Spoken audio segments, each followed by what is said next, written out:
हमारा देश इस समय कोरोना महामारी से जूझ रहा है। हालांकि पूरी दुनिया ही इस बीमारी से जूझ रही है, लेकिन भारत जैसे विकासशील देश महामारी के साथ साथ कई सारी परेशानियों से एक साथ जूझ रहे हैं। इनमें से एक बहुत बड़ी समस्या जो उभर कर सामने आई है वो है प्रवासी मजदूरों का पलायन।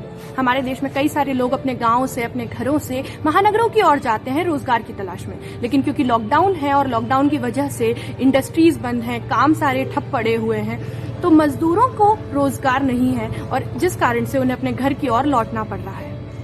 दूसरी तरफ सरकार इनकी मदद के लिए कई सारे उपाय कर रही है। सरकार ने मई की शुरुआत में ट्रेनें चालू की और इससे पहले कई सारे राज्यों ने बसों के माध्यम से अपने राज्य के मजदूरों को वापस लाने का कार्य किया। लेकिन फिर भी अभी भी हम हर रोज सैकड़ों तस्वीरें ऐसी देख रहे हैं जिनमें हजारों मजदूर हजारों किलोमीटर की यात्रा पैदल ही करने को मजबूर है। ऐसी कई सारी तस्वीरें हैं जो सोशल मीडिया पर वायरल हो रही हैं। इनमें से एक तस्वीर जो कि पिछले कुछ दिनों में वायरल हुई थी वो दिल्ली से थी, जिनमें एक रोते हुए पिता की तस्वीर थी जो फोन पर बात करते हुए रो रहे थे और आप सभी ने वो तस्वीर देखी होगी। आज हम इस वीडियो में उस तस्वीर की और जो उसमें व्यक्ति हैं उनके बारे में बात करने वाले हैं, उनकी कहानी के बारे में बात करने वाले हैं। ये तस्वीर रामकुमार पंडित की थी जो कि बेगूसराय बिहार के रहने वाले हैं। उन्हें पता चला कि उनकी बेटी की तबीयत खराब है जो कि कुछ ही महीनों का है और वे लॉकडाउन की वजह से कोई साधन नहीं मिल पाने की वजह से पैदल ही अपनी घर की ओर चल पड़े, लेकिन पुलिस ने उन्हें रोक लिया और आगे नहीं जाने दिया। वे बताते हैं, एक मीडिया रिपोर्ट के मुताबिक वे बताते हैं कि पुलिस ने उन्हें घर जाने के लिए पुलिस से उन्होंने घर जाने के लिए मदद मांगी, लेकिन पुलिस ने उनकी बात नहीं सुनी और यहाँ तक कि एक पुलिस वाले ने उनसे ये तक कह दिया कि क्या उनके घर जाने से उनका बच्चा दोबारा जी जाएगा। अभी लॉकडाउन है और उन्हें कहीं भी जाने की अनुमति नहीं है।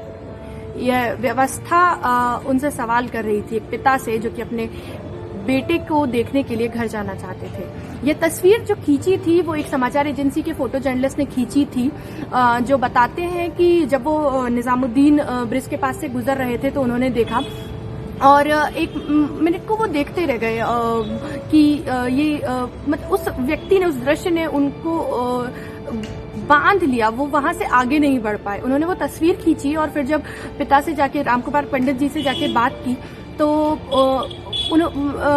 जो फोटो जर्नलिस्ट है वो बताते हैं कि कुछ भी उनके मुंह से साफ सुनाई नहीं दे रहा था। वह केवल एक चीज जो शब्द वो सुन पाए और वो था उधार। वो पिता उधार मांग रहा था ताकि वो अपने घर वापस जा सके।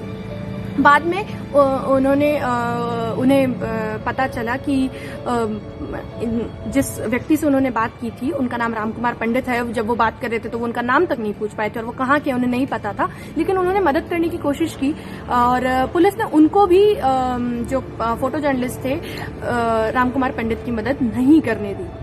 एक महिला ने भी उनकी मदद करने की कोशिश की लेकिन पुलिस ने उनको मदद नहीं करने दी और रामकुमार पंडित बताते हैं कि उसी महिला ने उन्हें खाना खिलाया, उन्हें कुछ पैसे दिए और ट्रेन से उनके वापस जाने की व्यवस्था करी। इस पूरी घटना के दौरान भी 3 दिन तक दिल्ली में ही फंसे रहे और उनके पुत्र की मृत्यु हो गई। रामकुमार पंडित इस समय बेगूसराय पहुंच गए हैं। सरकार के नियमों के अनुसार उन्हें क्वारंटाइन सेंटर में रखा गया है जहां पर वो 14 दिन का अपना क्वारंटाइन पीरियड पूरा कर रहे हैं। अभी भी वो अपने घर नहीं पहुंच पाए हैं और वहां उस सेंटर में बताते हैं कि मेरी पत्नी जो कि बीमार है और 3 बेटियां मेरा इंतजार कर रही हैं, लेकिन ये इंतजार है कि खत्म ही नहीं होता। ये एक बहुत बड़ा सवाल है। ये एक बहुत बड़ी बात है कि साल 2020 में इतनी सुविधाएं होने के बावजूद हमारे देश के लाखों लोग पैदल चलने को मजबूर हैं।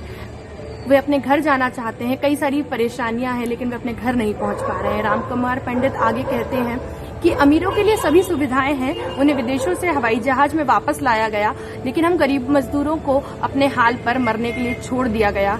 हम मजदूरों की कोई जिंदगी नहीं है, हम मजदूरों का कोई देश नहीं होता। यह वाक्य अपने आप में बहुत बड़ा है, हमें सोचने पर मजबूर करता है। साथ ही हमारी सरकार को भी, हमारी व्यवस्थाओं को भी, जो कि आज भी मानवीय मूल्यों पर खरी नहीं उतर रही है।